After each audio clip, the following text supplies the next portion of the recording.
Assalamualaikum warahmatullahi wabarakatuh.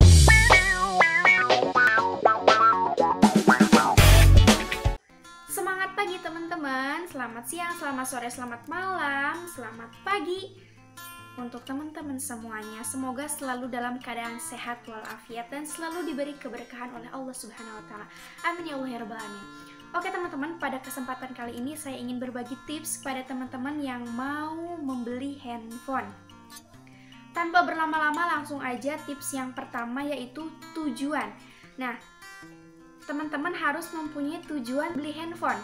Nah, misalkan tujuan teman-teman ini pengen beli handphone yang baterainya kuat, atau tujuannya pengen yang kameranya bagus, atau juga yang memorinya besar, kapasitasnya besar, atau teman-teman beli handphone cuman buat gaya-gaya aja gitu ya. Nah, jadi teman-teman harus punya tujuan beli handphone. Tujuannya apa nih? Nah, yang kedua yaitu budget. Nah, tujuan dengan budget harus seimbang ya. Jangan sampai tujuannya meledak gitu, budgetnya sedikit. Nah, tapi gimana nih? Kalau budgetnya sedikit, tapi si tujuannya tersebut bisa diraih gitu. Berarti teman-teman harus mencari handphone Android yang terbaru, yang terkini, yang trendy, tetapi budgetnya sedikit. Nah, untuk yang ketiga yaitu jangan terpaku pada merek, karena merek itu tidak menjamin spesifikasinya itu sesuai pada tujuan teman-teman. Yang keempat yaitu perhatikan spesifikasinya gitu ya. Jadi tips yang pertama, kedua, dan ketiga ini harus saling berhubungan ya teman-teman, harus saling berhubungan. Yang paling penting itu perhatikan spesifikasinya. Percuma handphone bagus, handphone canggih, handphone mahal, tetapi spesifikasinya tidak sesuai dengan ekspektasi. Yang kelima yaitu perhatikan tren. Oke teman-teman, misalkan tujuan handphonenya sudah ada, budgetnya sudah ada, kemudian mereknya sudah ada, dan spesifikasinya sudah ada, tetapi trennya itu atau modelnya itu model jadul atau model lama. Oke, itu sangat disayangkan ya teman-teman. Carilah tren atau model handphone yang kekinian ya, yang kekinian. Jadi teman-teman pede gitu. Walaupun budgetnya sedikit, handphone murah tapi modelnya juga mewah ya teman-teman. Oke, untuk yang keenam yaitu perhatikan ulasan gadget tersebut dari reviewer. Misalkan teman-teman cari nih, misalkan handphone apa gitu. Misalkan contohnya kemarin itu saya review handphone 1 jutaan Advan G5. Saya memberikan spesifikasinya di YouTube channel saya.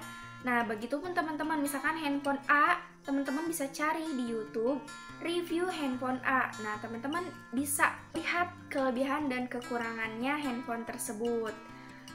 Yang ketujuh yaitu layanan purna jual atau garansi ya.